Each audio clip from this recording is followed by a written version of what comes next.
brightest, and I would use the word brilliant, minds of our time, at least in terms of the guests who have been on this program over the last 16 years now, is Michael Tsarion. He is a unique individual on the planet. His website is available by clicking on his name, michaeltsarion.com. The man has encompassed so much of what we're all about, our history, where we may be going, where we probably have come from, and all the rest of it, that it is it's really stunning. He, on his site, addresses issues as diverse as origins and oracles of humankind, the Irish origins of civilization, and even gets into psychic vampirism, which is very common, believe it. Michael, are you there? Hello, Jeff. Hi, welcome. Thanks for getting up awfully early over there. No problem. Thank you very much for the invitation. It's always a real pleasure to speak with you. Well, thank you. Did you hear the opening of the program? Yes, indeed.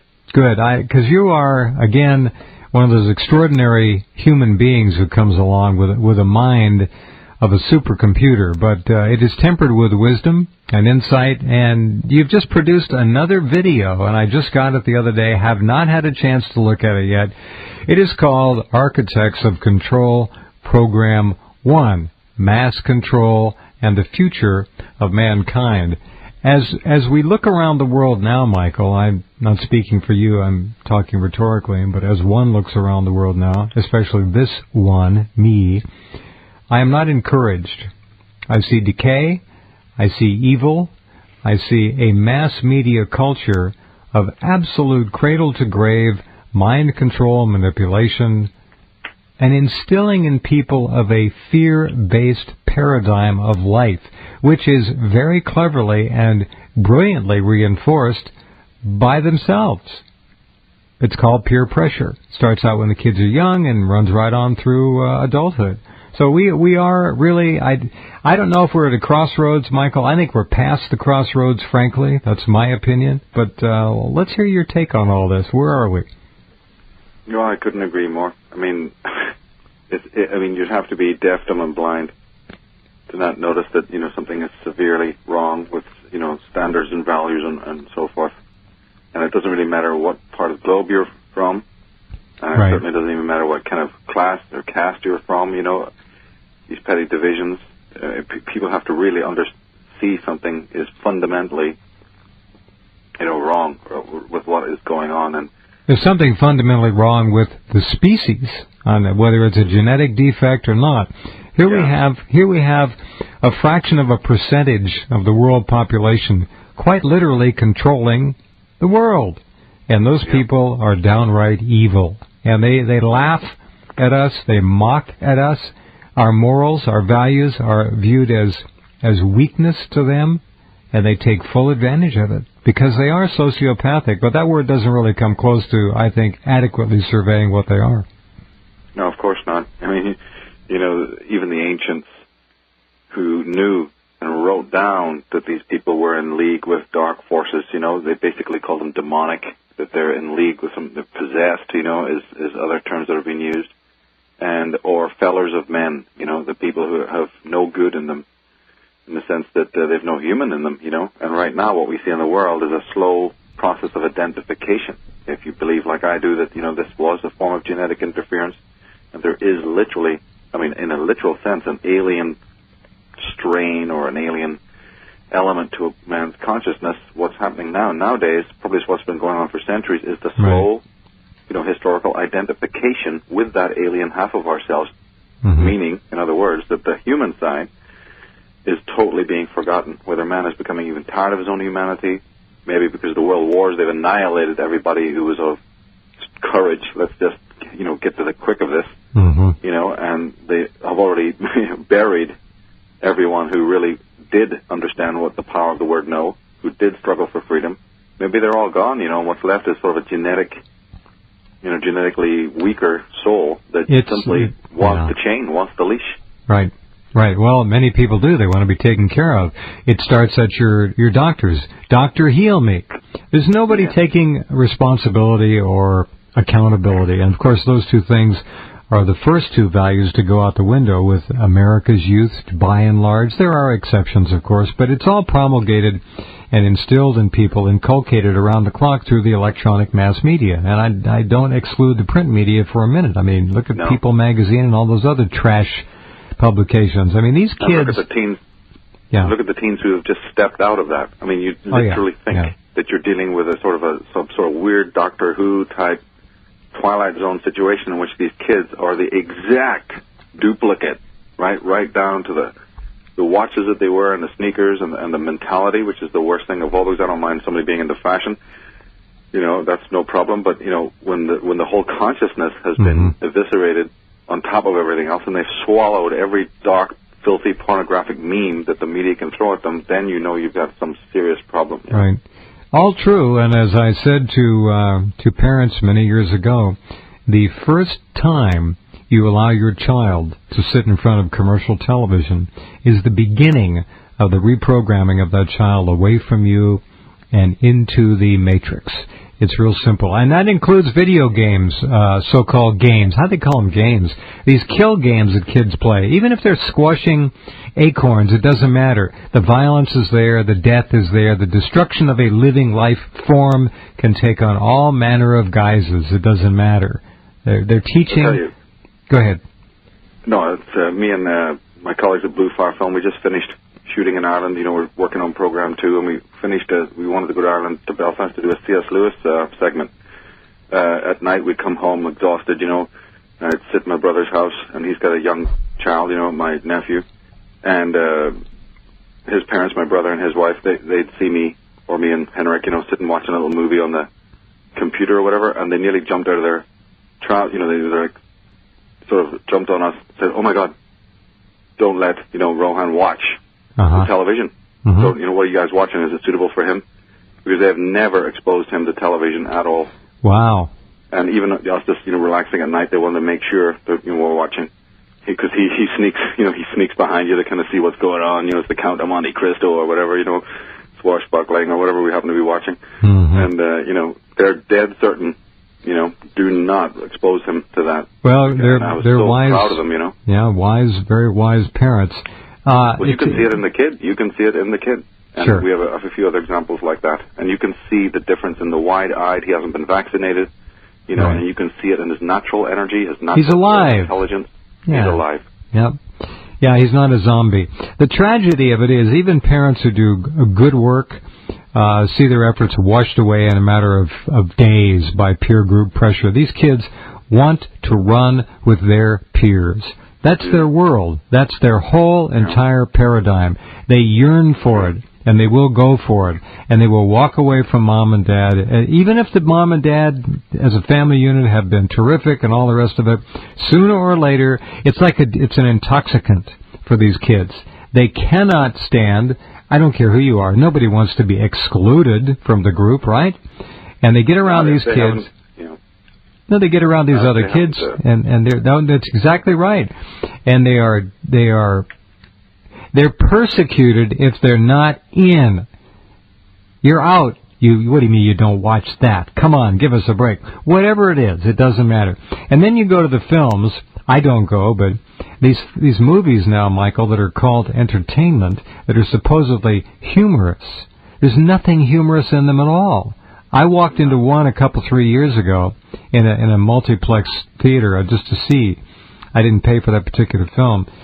I was stupefied. I think I made it 45 minutes and I walked out. I could not believe it. The scariest part of all was not the fact that the alleged comedy and the comedic moments were not remotely funny, but they were predicated on tragedy, on pain, on suffering, on accidents, on physical violence. But the worst part of it was how the audience laughed on cue every time with great gusto. Oh, Hitchcock would be proud. And any mind controller would be, any Leninist, any Eisensteiniest would just be sitting there just, glowing with delight to watch it. He would. And today we have, when it comes to my brother, his family, he has to watch even the teachers. He not only has to watch the little kids that his son plays with, he has got to watch the reports of the teachers who are laying down some rubbish at the school level to say, oh, no, got to check that. My kid doesn't do that. Get it? You know, you've got to even be running after the so-called teachers who think there's something wrong with your kid. You know, if he does a certain thing or he shows a different kind of sensitivity, you know, it's all there to be ironed out. It is really some sort of catcher in the rye type of situation. If you don't act like the group in school, you're singled out by the teachers as being a problem child, and in many cases the school, of course, will recommend medication or counseling, or they turn the Child Protective Services loose on the families to interview them, to keep files on them. It is so far beyond Orwell, I can't even calculate it. It really is. Architects of Control, Program 1, is Michael Tsarion's brand new DVD. It's out now. Click on his name, go to his website, and you will find much to look at and to consider. Be right back with Michael in a minute.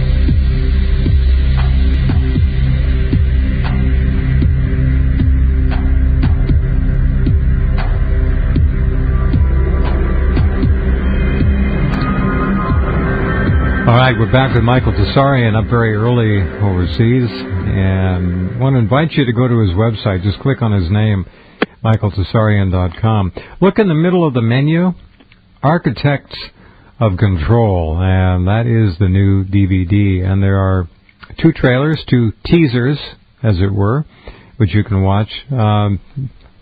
That's some powerful imagery. How much of this is Michael at work? Those people ascending the pyramid and the music? Oh, the animation is entirely Henrik Palmgren from Blue Fire Film. Wow, he's great. He's my colleague, and his brother Frederick is doing the sound and is also acting in the follow-up, which is a little bit more in depth. You know, there's a series we're working on here, and I'd seen their work before, and really saw they were up to speed on so many incredible things. So it was really effortless to work with them, and they loved my work, and they interviewed me and so forth and so on. And it just was, our kind of common ground was that we really decided to get into looking at what it was. No, I mean, first of all, you know, my work rests a lot on going to the horse's mouth, going to the actual literature of these controllers. Right. And that's what, you know, they loved. They loved that, and to continue doing that. So we focused on Jim Keith and Ezra Pound, and especially Jim Keith, and that was a huge piece for us. The late Jim Keith? Yeah. Wow. And we kind of started off creating it as an homage to his work on mass control, and then from there, you know, getting even deeper into these questions of what is the mind in the first place, what is the anatomy of the psyche, how does it lend itself, you know, psychologically to be, and how has it been molded and shaped. Boy, it has been changed a lot in the last several generations. By the way, Jim Keith was a fairly frequent guest. I considered him a friend, and I think he was. This may have been the last program he did before his untimely. Let me just leave it at that. Departure. I mean, suspicious death. Oh well, the guy. Come on, he begging not to go into surgery. He says, "Look, if I go in there, I'm not coming out. That's simple." And he didn't. That's exactly it. Yeah, it's sickening. He was, his book, Black Helicopters Over America, was one, anyway, the man was amazing. I treasured the interviews we did together. I'd never met him, but, of course, coming to America and finding his material really pushed the right buttons. And what he does, of course, is show how there's the technology aspect to it. He focuses a lot on that there is control. But then goes into great depth to show you what kind of weaponry is being involved here to take down a whole, you know, plethora of people who would... How about take down a whole planet? Yeah, I couldn't agree more. And so he was a tremendous inspiration for us. Also, the fact that he never lost sight of having his feet on the ground. You know, I mean, he was an ordinary guy. He wore a leather jacket. He listened to rock and roll. He didn't, you know, lose his No, he was a real human being, just amazing. Yeah, exactly. It was a big inspiration for us. Quote, I'm so glad, because honestly, people don't talk about Jim much anymore, and that's a shame, because his heritage that he left us is rather timeless. Man is the source of all coming evil. Carl Gustav Jung. You and I are absolutely seeing things. I don't have the detail and the extraordinary brilliance of scope that you do, but we both understand that it's we look in the mirror and the enemy is us. It's humankind. We don't inhabit the planet, we infest the planet. Now, sooner or later something is going to happen to change that. Probably sooner. No, I don't think everyone's going to die. But I think a lot of people are going to be removed. I think that's quite clear. The enemy has published it, talked about it, forecast it for decades, that they're going to reduce the world population. That's their goal. Tell us more about the video itself, the DVD, Michael. I'm Architects of Control. And you talked about Jim, and I'm so glad that you found his work. I wish I could do a retrospective. What I'm going to try to do, he is in my program archives, or will be, and I need to go get those, retrieve them, and actually re-air those conversations. That would be very good important. idea. Put together a little package of his stuff. Yeah, yep, wonderful. Yep. Okay. You know, and I do know some people. You know, he worked with him, like Jerry E. Smith's a good friend, and he's also worked extensively with Harp, and he's been on your show a lot. And it just, in all my work, I try to refer to those mentors that I have read. Part of my work, a good almost 40% of it, is simply the mechanics of introducing my audience, whoever they happen to be, and from whatever part of the world, to these people, to the Emmanuel Velikovskys, to the Commons Beaumonts, to, you know, the Zachariah Sitchins, no matter who it might be, and certainly to the Jim Keith and the Ezra Pounds, people who really sacrificed, really suffered, you know, who literally were, who were incarcerated, who were already libeled by the whole of society, whose lives were in danger. There are these great heroes, and they weren't living in ancient times. These are our contemporaries. These are the people who stood up and fell in love with the word no, who went the distance. And it's very important to know them, not just for the information that they reveal, but for their actual human courage is the model that I love, you know. And when sharing their work, it's with the idea, of course, that if people were to go ahead, and this includes even people like Wilhelm Reich, if these people were to not only study their material, they'd gain intellectual and spiritual knowledge, but if they just even look at the fight that these people put up on a personal level, they may realize what a real human being is, and it's not Lady Gaga, and it's not Madonna, and it's not, you know, Britney Spears, and the people that are put before you in front of the media, and all this other faux rubbish. Look who the real champions of society are, and the champions of knowledge. Well, another one, of course, as you mentioned, Ezra Pound. You can't really say Ezra Pound without saying his disciple, as it were, Eustace Mullins.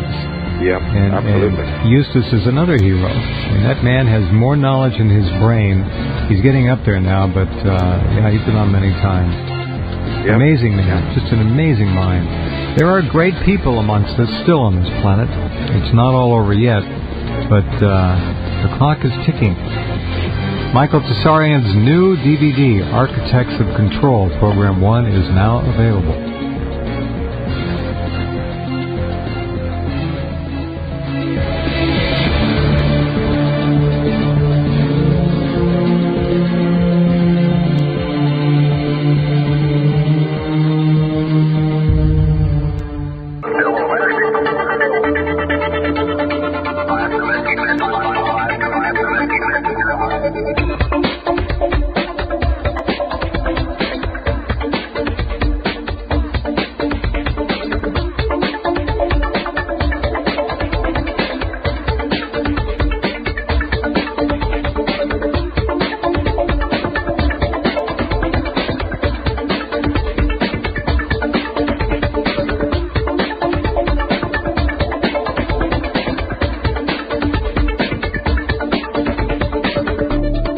And we continue. Michael Tsarion, new DVD. I can't wait to look at it. I'm going to look at it this weekend.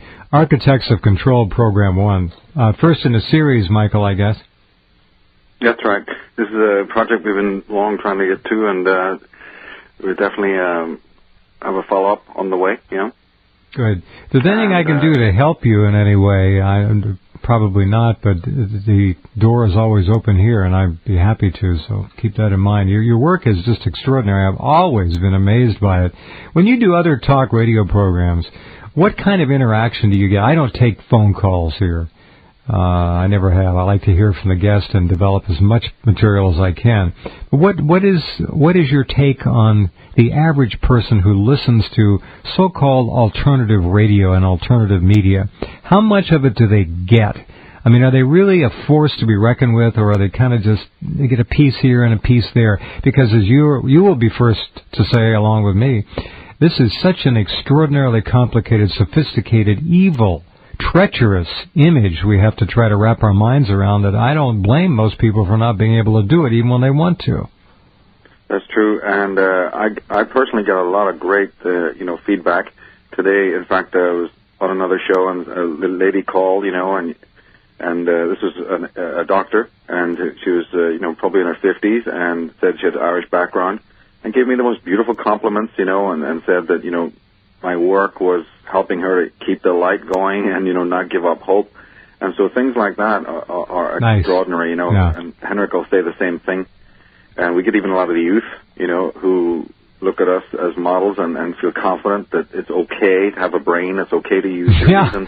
Well, that's true. Go out there and do things and pick up a camera and, do what we're doing and get into symbolism. And so I tend to focus on that. But as you say, there's a lot of people who want to basically, like a dog does to a lamppost, they want to territorialize this knowledge. They come to it with a very limited and a very prejudiced aspect, think it's their own, as if knowledge is the property of one human being, or one cult or one sect. You're so right. And they get frustrated, they get envious, they riddle the internet with, debased things about you so that you can't even work in many cases. Now I must say that this is, not that I want them, but I, to this day, could not get a Google or a MySpace account or a Twitter or a Facebook or a MySpace account in my own name, because every permutation of my name is taken by imposters and impersonators. Mm-hmm. And I do believe that that's not just one guy in some, remote city just decided to do this one day. This is funded from upstairs. They have these fifth columnists and agent provocateurs to impersonate you on all these major outlets of the internet, and so that you are basically closed off at the door, and so that the real you, so to speak, can't even, not, as I say, not that I want these things, I wouldn't even bother with any of this nonsense, but I did, I couldn't even do it. If you were of a mind to try to clean up the crap that is written about you and in your name and people pretending to be you, it could be a full-time job. It's that bad in some cases. But you're right, and I'm right there with you. I mean, I've been just fake pages on those interpersonal websites, whatever they're called, and like Wikipedia is a platform for slander and abuse and character assassination. We've tried for years to put up a real honest bio, and it's immediately taken down within minutes and replaced with this crap that's up there. So, yeah, it's not anything new. As they say, it goes with the territory. Unfortunately, people like you are able just to walk away from it and concentrate on what really matters, which are things like the new DVD. Tell us a little bit more about what's in the DVD. I will do that, but again, I want to have one final point about the question about radio shows. I was on a radio show recently, and I was asked, actually, about fear and whether I fear this and whether I fear that and all of this kind of nonsense. First of all, my entire message to people is that they are in fear. The world controllers are the ones in fear. We don't need to be in fear to, again, self-critique ourselves and stymie our own progress. No, I don't have any fear. You see the house is burning, you got to do something about it. My whole point is that mankind is allowing this to take place because of his inherent inability to have some guts and get up and even fight the simple exploitatory bylaws that are in his face and his common community every single day. And these things can be overturned in a heartbeat if everyone just worked with their own money to not invest in it and stood up as one to say no to this type of tyranny.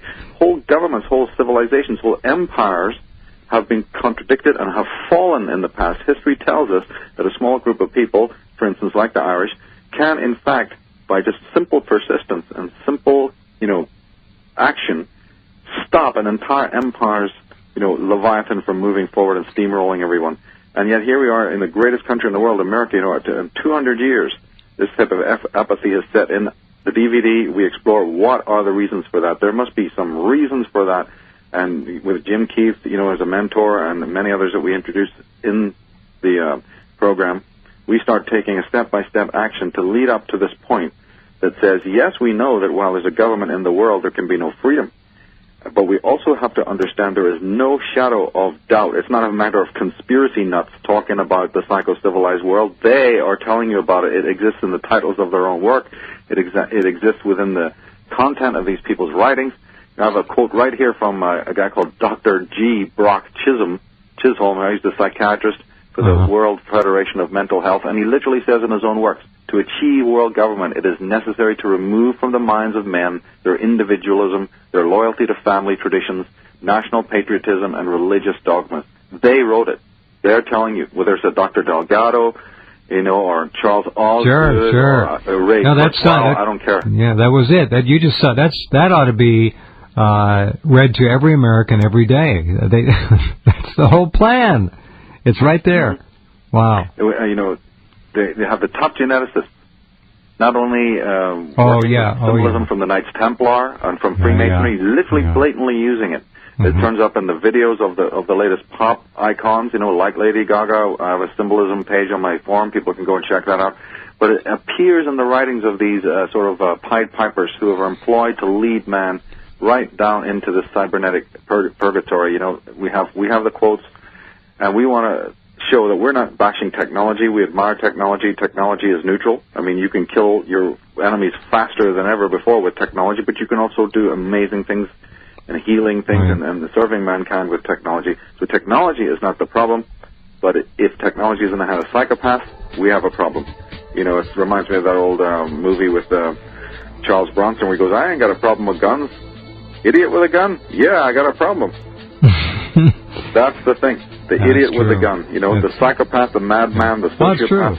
Yep. Out of control. And these Dr. Frankenstein, Dr. Strangelovians, who are hell-bent on making the world as toxic as they are within their consciousness, that's what we got to watch, and that's what we got to look at.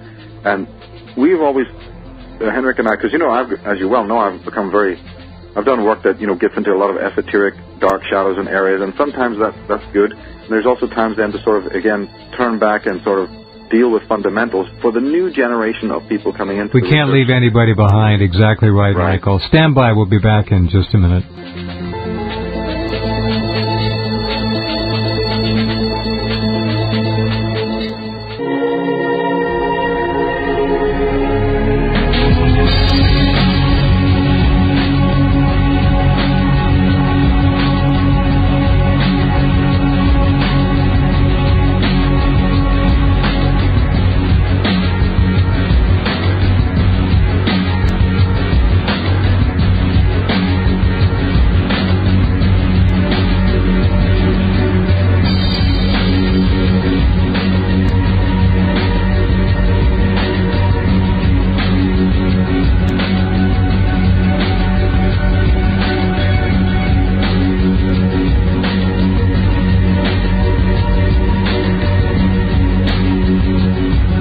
Okay, and back with Michael Tsarion. Architects of Control Program 1 is out there.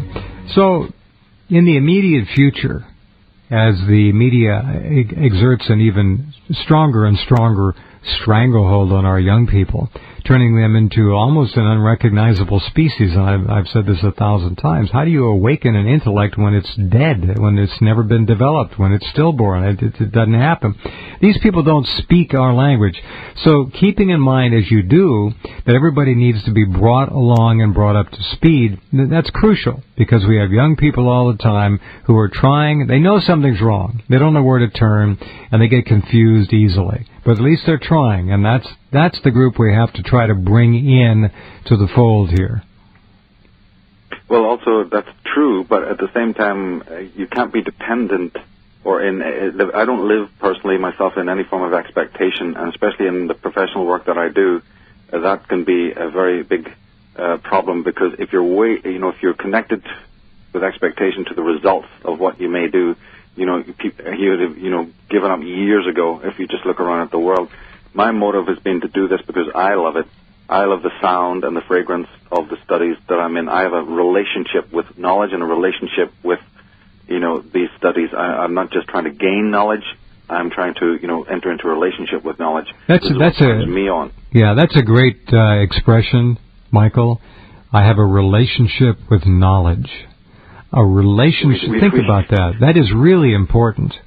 I wish that's people would, because first it stretches even into my theories about relationships with all inanimate, so-called, what a word, inanimate things, as if there is anything dead in the universe, which is again this whole mechanicalistic Cartesian, anxiety lie that they put in our minds, and even before the time of Descartes, they were insinuating it, and certainly since his time, the idea is that we only can have relationships with another human being who are sending us back all the cues and affectations that keep our little ego happy. People have forgotten about the relationship with music, the relationship with sound, the relationship with color, the relationship with the light, the relationship with the wind or the waves.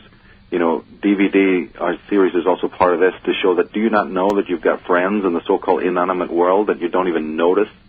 Being a disciple of the work of, Magritte and Henry Moore and a lot of different artists who said, do you ever notice the door handle when you turn it to open it? No, it's just a dead thing for you. The chair you sit on, no. I mean, Magritte was the guy famous for making these paintings, surrealistic images of large combs and large table legs and all large pipes and all sorts of crazy things like that. People thought he was crazy. No. He's just saying, no, these things are invisible to you in your daily life because you've lost relationship with anything except the most mundane, the most narcissistic, the most decadent. So when you ask the question about what can we do, one of the techniques is to try and open those, let's say that third, fourth, fifth eye, that second, that third, fourth, and fifth ear that already is inside people, to help them delineate the fact that they are in a furnished incarceration. You can't really present them with truth. That's not our job. But my job is certainly to try and assist individuals to say what is a lie. And then if you really get your critical abilities, your judgment, everything that's taboo in this world, you can't criticize anything. You're not meant to use your judgment, your reason. But in our work, if you can strengthen those faculties, you may have enough gumption to be able to notice the lie to such an acute extent that you become so brilliant at seeing deception and so falsehood that perhaps at the end of your journey down the line, you will actually get a glimmer of that great unadulterated truth. But, we're not here to be presenting truth to people in that proactive way necessarily, but what we are there to help do is this, what is known as apophatic learning, which is by negation. Come to the truth by philosophical negation. Be so damn skeptical about everything and be so sure that you believe and trust in your own vision and your own, reason, which is what, we've been given. Reason is the most priceless thing. It does separate that's why the enemy is creation.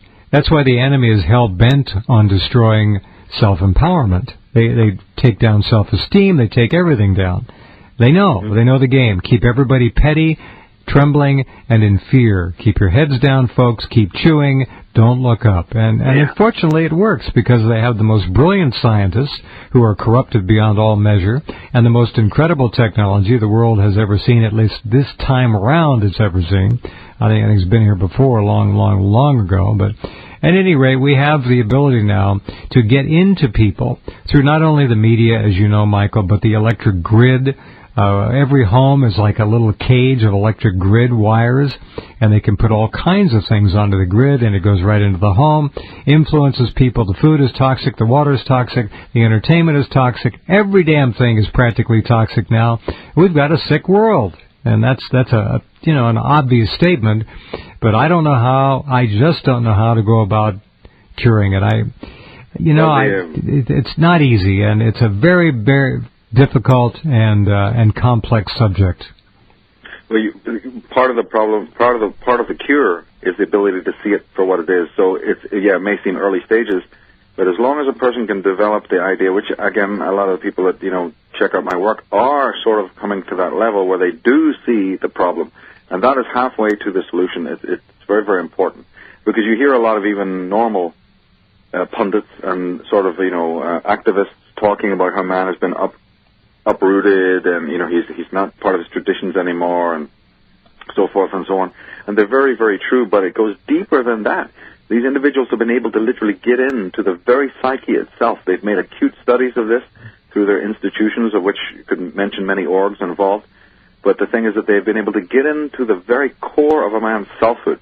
You know, these talismanic words that every leader in every age is always screaming about the we and the us and the our, the we, the us and the our. And through these drip feed methods, they collectivize the hell out of everybody so that nobody feels unplugged from his fellow. We all know what makes us the same as everybody else. You know, even our names are borrowed. Certainly our attitudes are completely imposed.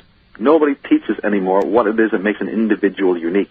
So when you ask what can we do, there's only one solution, and that is that in the heart and soul of everyone, even the most dumbed-down robotic person, there is a screaming voice that says, what am I actually? What am I here for? Where am I going? You know, the great philosophical questions, and we open the DVD with those questions. Where have I come from? Who am I? Where am I going? There is that voice. It'll never be silenced as long as a human element is left. That goes along with a spirit of rebellion, which is also sort of innate in people. So our work never, or my work specifically, has sort of always kept that as a kind of a mantra, that no matter how black things get, there are people inside of everyone, even as buried as it is, there is that authentic voice. So you'll always have a potential then to speak from the outside, and your voice may resonate with that inner voice on the inside, and somewhere, somehow, you know, that can do the trick. But again, I never live in expectation of it, because I don't serve humanity. That's right. I serve truth. Right. Right. Serving truth is a very different thing than serving humanity. If humanity wants to remain in the state that it's in, and we also have a belief that society has exactly the kind of control that it desires, because that inner man has been gutted, that inner man has been mutilated, that inner man has been crippled. Of course he relies on those structures that Big Brother, the Orwellian system, imposes. And if he wants it, and he's calling into being the civilization that he's getting, then so be it. Maybe nothing can be done. Well, nothing can be done. They're addicts. They're trained to expect, and they wait for their receipt. They're reactive. They're not proactive. That's the trick, of course. Everybody is reactive to something. And then they get into these sub-levels of teaching people how it's not your fault. You don't have to be accountable. Don't worry about it. And we could go on and on about this. What I see is a monumentally corrupted species on this planet now. And as you say, and fairly enough, Michael, if that's what they want, so shall it be. But I'm to the point now where I used to blame them all the time, and I'm wondering if that's fair in all cases, or even in most cases, because they don't really have a chance. You talked about your nephew. He would be poisoned in a minute, in an hour. He would be almost irretrievably changed if he were to watch the trash on television. It's that simple. So where do we draw the line?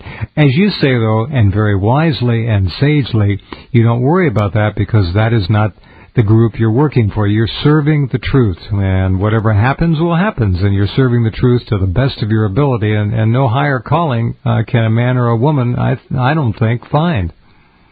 Somebody asked me once about, the Irish Origins book and what motivated me here and what motivated me there. And my basic answer to that, and as with all my work, is that even if my own motivation is nothing more than letting another human being know the name Commons Beaumont, or Conor McDowry, or Anna Wilkes, or Gerald Massey, that's it. That's already it. That is my fulfillment, to not leave these graves of these mentors unmarked. That is suffice enough. If other things come along with it, marvelous.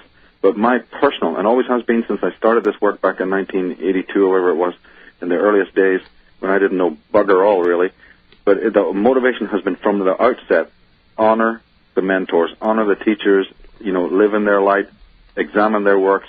Doesn't mean they're 100% right. Nobody is, and then my work presently, being known and all of that, is say, okay, if the person who's listening to my voice, or has picked up a book, or hears a bit about me, if they can then fall in love with one of these other authors or teachers, or even a particular idea, like the Akhenaten idea, or the Atenist idea, or whatever it might be, the West to East movement, or something we're doing in the latest work, combining conspiracy and psychology, if they can get into that, then chase it, run after it. That is a beautiful thing. That's like creating a child, isn't it? It's like, now you've created the inspiration and the passion in somebody else. It is nicely said. Like any coach does that. That beautiful movie, Chariots of Fire, where, the coach rejoices in his athlete's success, That's what it's all about. You bet. Nicely stated as always.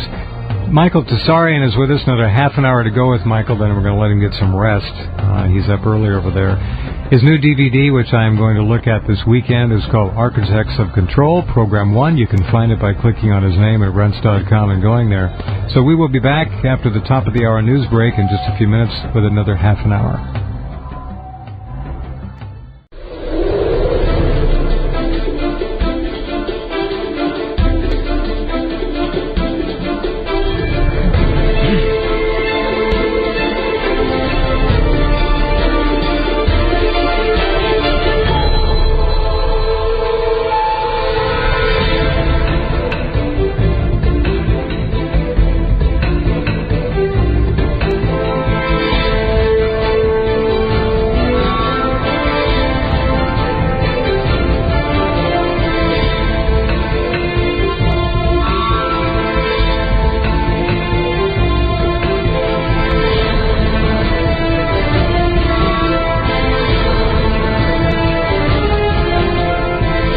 Okay, and we're back with Michael Tsarion. Another half an hour to go. His brand new DVD is out, Architects of Control, Program 1. Michael, as you look around the world, the financial catastrophe obviously created, and all the rest of it, the cultural decline, the entertainment debauchery, the vile nature of it all, how much of it do you think is acting and occurring on its own? Generally. Now, I'm not talking about... That's not micro, that's macro, this whole thing. How much of it is just drifting along with the breeze, and, oh, well, stuff happens? Very little of it. Right. I'd say it's almost wall-to-wall engineered. That can be proven. We have the quotes, as I said, from their own works. These are works that are, funded by giant foundations. The history alone will tell you. I have... at the back of the Atlantis book, Val Valerian from Matrix. Whatever happened to him? Oh, he's still around, and good. I have his master chronology by permission in the back of my Atlantis book, and that starts at something like 9 A.D. and takes us step by step up to the modern age. Right. And just looking at a simple, objective chronology with nothing more human than simply writing down what happened on what year. Mm-hmm. And you'd have to be deaf, dumb, and blind to not see the movement of a conspiratorial hand in just that alone. And when I say we have the proof, I mean it.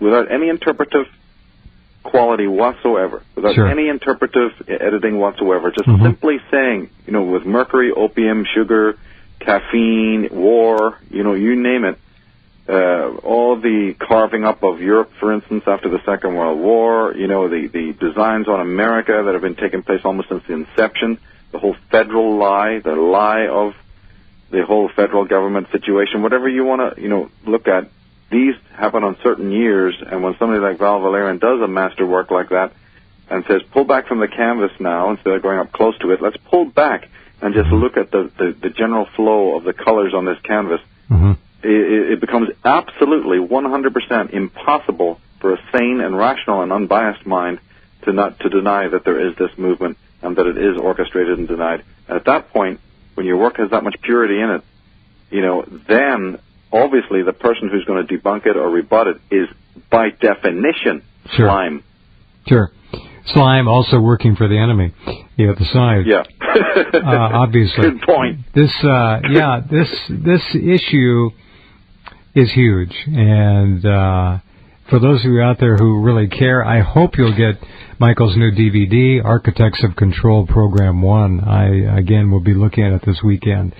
When you look at from over there or over here, Michael, it doesn't matter. When you look at the fraud in the White House, the imposter-in-chief, the teleprompter reader, the People magazine rock star Prez, it kind of makes me want to puke. I can't even stand to listen to him talk anymore. It's all the same cadence, all the same way of nuanced words. He's got NLP down. It's body language, it's angles, it's camera work. This is they used to talk about Ronald Reagan being the great anchor man and how he was a good reader and how people followed him because of that. No contest, friends. No contest. Although his ratings are down, actually Obama's ratings have dropped the most I think, in the last 50 years for any president, something like that. They're way down, 50%, something, anyway. But the bottom line is, this man is the quintessential example of a conspiracy that has gone utterly public. It's there.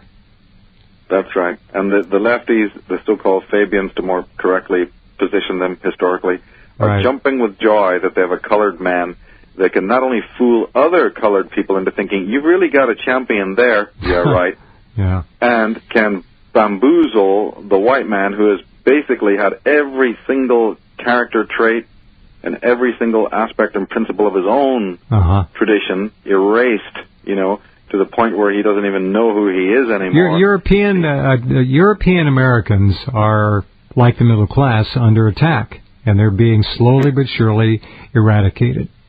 And this whole thing, not only is this guy groomed by some very powerful people, but in my work I've even, shown the connections to the age-old Pharaoh Akhenaten, and that the symbolism that Obama has been using goes far beyond any reference just to black people. This is something that, again, goes back to their Freemasonic and Atenist roots. You and I have spoken that in other interviews when we talked about the Irish origins of civilization and the whole connection to Egypt.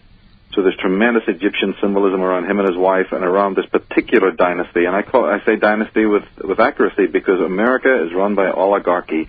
And the Fabian movement, who pose as Democrats and pose as left-wingers, are themselves nothing more than plutocratic aristocrats in league with the British royal family. The whole thing is that we will have in-your-face autocracy and plutocracy and royalism in your face anymore. So we will just create a faux group that appears to be democratic, appears to be socialist, appears to be Fabian, and by slower movements, by a more gradual process, it'll be just the same old oligarchy. And you can check into this. People can check in to find out that the first socialist parties that ever existed in England, the head men, the top honchos were all people like Harold Macmillan, aristocrats from top to bottom. Winston Churchill was an aristocrat from top to bottom. And they were all shaking hands behind the scenes with the same royalists, the same family dynasties. Even though at control all the time. As you know, Churchill was owned as a franchise by Bernard Baruch. I mean, these people were highly visible, but they were controlled by other power centers, of course, which weren't. Barack Obama, I call him white. You can call him black if you want. I don't care. He's a white man. And the blacks say, no, he's a black man. No, he's their man. Brzezinski, Kissinger, Soros, Axelrod, all the controllers, Rahm Emanuel, Zeke Emanuel, the Mossad brothers. There's another Emanuel, too. Can't remember his name. These people are utterly in control.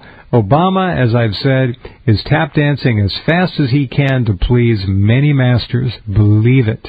When he was in Egypt, he went to one temple, I guess, somewhere, claims to have found an exact likeness of himself on an ancient hieroglyphic wall. So there you go. It's tied into what you're saying. I mean, it is.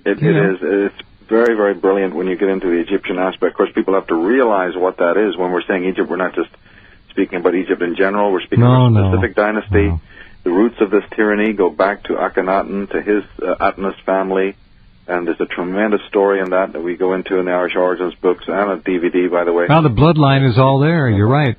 Yes, that's right. This incredible bloodline. This is the old Atlantean bloodline that started up again in Egypt of Akhenaten's time, and that group is still in power today. Absolutely. He's their boy. He is their bloodline. See, these people either have direct biological connection, or if they don't have that, they have ideological connection to the same old ancient sorcerers of old. No doubt about it at all. He is the target of a number of legal efforts over here, as you know, to try to force him through the courts to prove where he was born. I tell people it's not going to happen. They still think the courts are legit. They think judges are going to stick their neck out and make rulings against the power elite. Forget it. They'll be dead by morning if they do. No, the game is over here. It's not if, it's not when. It's a done deal. It's in the past. It really has happened, unfortunately. It's a coup of evil, a coup d'etat of evil. It's interesting to watch these people's, you're talking about Winston Churchill earlier, and people know that he was first in Labour, then he became conservative, he was even liberal at some point, he flip-flopped like crazy. That's right. Tap dancing, as they call it. Yeah. And then we know that he also was an avid reader of Nesta Webster at one point in his life. He wrote against the Zionists at one point in his life. Next thing you know, he's serving them. And people stand back and go, how can that happen? What they have to realize is that these individuals themselves, and this includes Obama and others, are not just initiated into the main sort of sanctum immediately. These individuals in their career are given the carrot and the stick to wheedle them along. They're told, do this now and then do that tomorrow. And the Churchills of the world are so prostituted that they literally will serve any master at different aspects of their career. So it might look like flip-flopping to us and uncertainty to us. We don't understand. This is the brotherhood at work. They want to make sure that when they finally have these people sold, they first put them through the communism. These are stages of the initiation. It happened with Mussolini. It happened with Hitler. It's happened with all Obama as well. He went through communism when he was a teenager. Right, the Saul-Alinsky connection. Frank Davis, all of it. Yeah, it's all there. Yeah. I wouldn't be... Go ahead. No, go ahead. I was finished. I wouldn't be surprised if Obama was actually seeded, his mother and the father, and he might have been planned even before he was an embryo. I mean, we don't know. Anything's possible. His mother worked for the Ford Foundation. She was obviously government. The father was picked up. She could have been doing things on orders. Grandma knew. Obama's grandma. Remember when he went to Hawaii to visit his alien grandmother, and she died conveniently? Well, she knew. They had to shut her up. No. They had to shut her up. She knew exactly the circumstances of his birth and all the rest of it. Okay, back in a minute. Our final segment with Michael Tsarion, Architects of Control, Program 1, the new DVD. Stunning production. I've looked at little bits of it. Back in just a couple.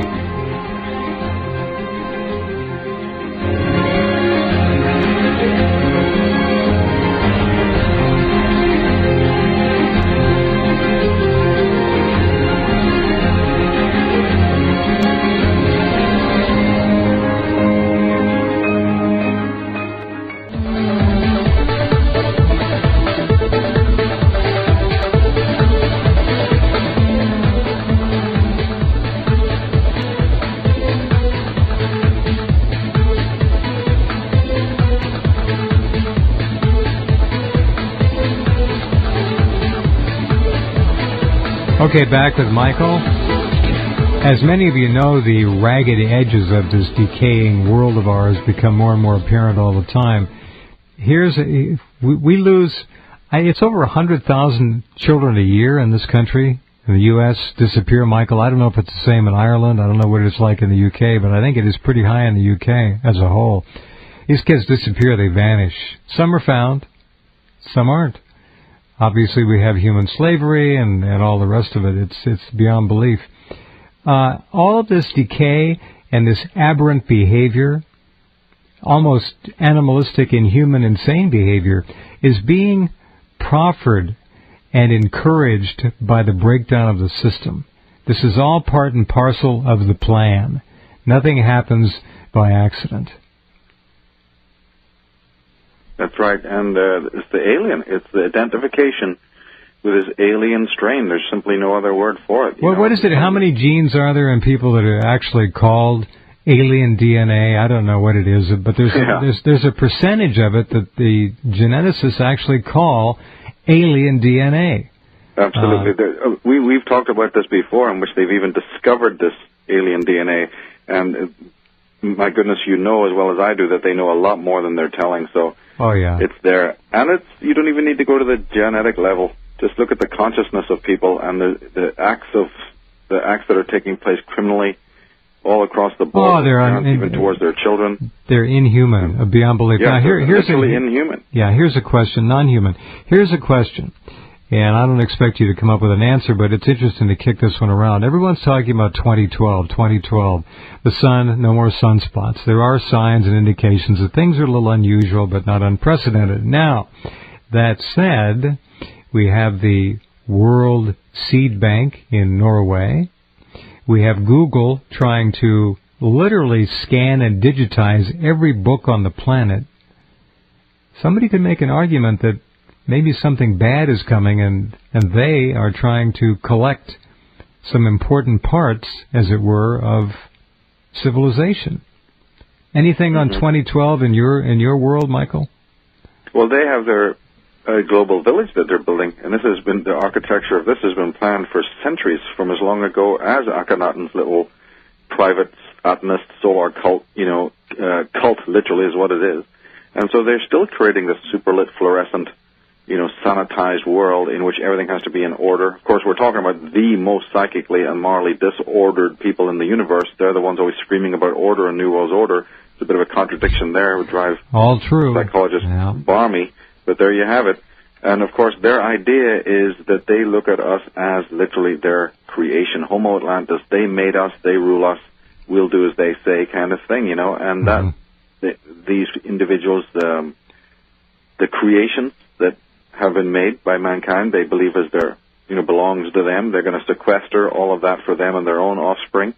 And they want the rest of us sort of eating out of a trough, or at the same time, a smiling depressive who will walk headlong into their global village. And they market that. The point of sale is always bright and wonderful and golden, just like they sell Folgers coffee. Oh, yeah. So, it's a known, done thing. They have the finest minds in Madison Avenue. They have the finest minds in the various institutes that come up with all of this rubbish. Well, it's all good. Until men. Tavistock, of course, is right up at the top. Yeah. But all the foundations are the so-called foundations are the same basic tentacles on the same body. Yeah, they're all doing the same kind of work. And in fact, they don't even really change. If you look back at advertisements of even the 1960s and 70s, nothing's really that changed. Maybe they get a bit more glitzy, a little bit more glamorous, but there still is inane, still is pornographic and horrific and basically evil is a word you used at the beginning, and you're absolutely right. Nothing has changed in that sense. What do you see coming up here in the next couple of years, Michael? Well, basically, I believe they're going to achieve their global village by all costs. And how much of a population reduction? That's always on the agenda. I mean, that is absolutely on the agenda. 60, 70, 80%, perhaps? Wars. They're happy to even create a new war. A lot of people screaming about Islam this, Islam that. Don't people understand that the Islamites, as bad and crazy as they are already funded by the same Western powers as the communists were before? How many times does history need to rewrite the story before they find out that every bugbear or three-headed monster that's rattling the gates is already funded by the same people you're voting in over here in the West? And then it's a new bogeyman, and they just don't make the connection. No, and these people that you're talking about are the ones who literally gave birth to, created, conceived communism, fascism, Nazism, socialism, Nazism, liberalism, you name it, feminism, it doesn't matter. It comes from the same group of people. There's even scholars out there like John Phelps who can prove to you that the Vatican is behind the creation of Muhammad and his so-called Islamism. Huh. Yeah. That there's even proof. There's even proof of this, that these concoctions they're man-made, they're not God-made, and they're by design. They're all by design. The cutting up of Europe. There's a great book, that people should read called A Peace to End All Peace. Not written by anybody from the alternative research community. This is strictly academic work, A Peace to End All Peace. Literally going in to show you how wars are made and designed, and how so much is achieved in war that would take decades to achieve in times of peace. How Europe was subdivided, how Kuwait and Iraq are created. I mean, the whole Middle East, sure. Or the slaughter of the Armenians. People need to check out the Armenian genocide and the latent contradictions in that, about the Ottoman Empire turning on these pure Caucasian people in the middle of Europe, annihilating them. Yep, exactly right. Michael, thanks for getting up early. Great to talk with you again, as always. I can't wait to see the DVD this weekend. I will be looking at it. I'll drop you a note next week. I'm sure it's going to be every bit as I expect. Thank you, sir. Get some rest. Talk to you soon. Will do, Jeff. Thanks again for having me on. Bye-bye. Okay, partner. Michael Tsarion, his new DVD is Architects of Control, Program 1. All right, we're going to pause and be right back.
Okay, and we're back, and to bring you the latest on the hate bill, as it apparently is on the way to the White House, may already be there.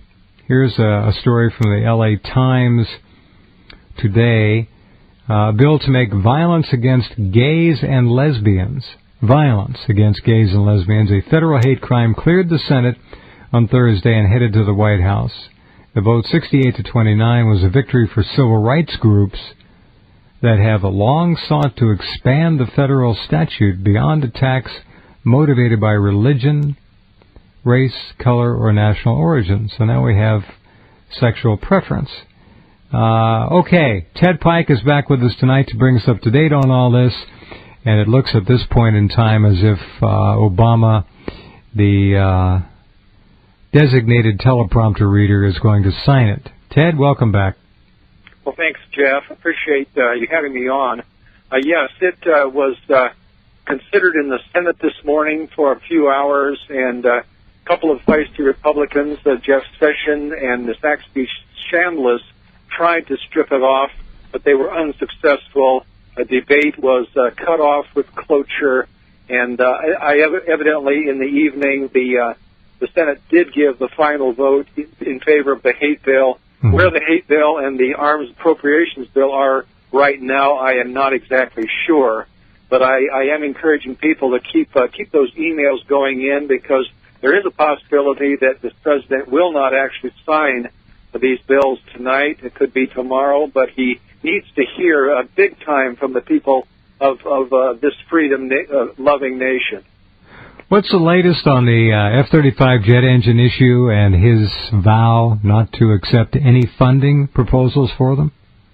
Well, Senator Carl Levin, who is the head of the Senate Armed Services Committee, is quite confident that the president will pass on that. He will back down, but nobody really knows for sure. Levin earlier had said that the Democrats would not deliver to the president a defense authorization bill that he would be likely to veto, but considering the record of a number of public statements, not only by Obama but by Secretary of Defense Gates throughout the early summer, you would think that this $100 billion of extra F-35 engines, this pork, would certainly be an incitement to the president, if he was going to stay true to his word, to actually veto both of them and send them back to Congress. So we'll just have to see what the day declares tomorrow, and see where we're headed as far as the fate of our republic.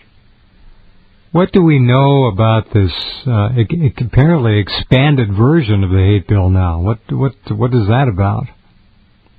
I do know that the added on to the conference report was the stipulation in this new defense bill that no one who had participated in any kind of a quote unquote extremist group can now be a member of the U.S. Armed Services.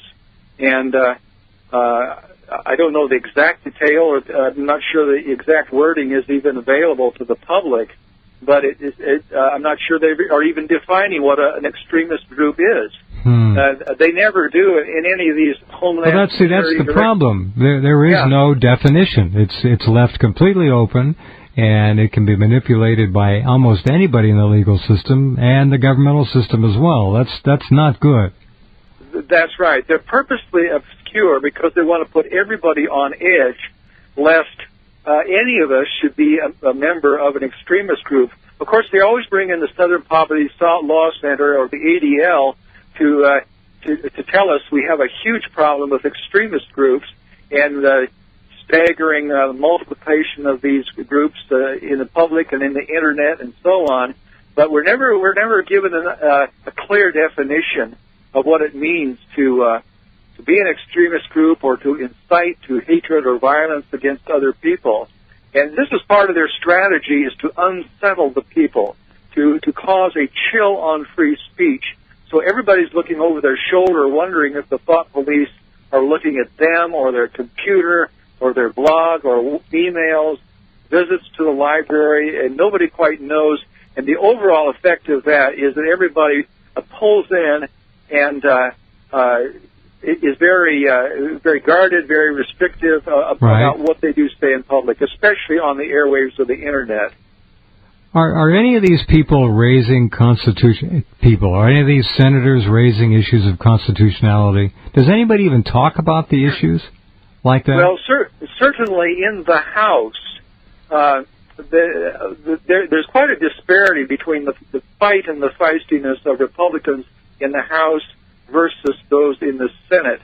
Over the last several Congresses, we have seen Senate resistance very disappointing, with a commensurate feistiness and willingness to take on a lot of constitutional issues and civil rights issues that this legislation presents. I am very proud of people like Louis Gohmert and others, King and others in the House, especially during the House markup hearings in the House Judiciary this spring. But yes, constitutional issues have been brought up by Republicans, but they just slide off the Democrats. The Democrats have a feigned inability to understand any kind of problems with this hate crimes legislation. It's entirely an act. It's a masquerade, as there is obviously a tremendous unity and consensus among the Democrats of exactly what they want and exactly where they're going. Sure. And that they will not be dissuaded by Republican objections. What about the number of people contacting their representatives? Do we have any feedback, any way of knowing, Ted, what's happening with all that input? And it is going in there. Does it make any difference? I know it. Is it pressuring any of these people to change their positions? It's very hard to tell. What I've been doing since I have pretty much taken it for granted that it's been a lost cause for the final approval in the House and the Senate. I've been directing people entirely to email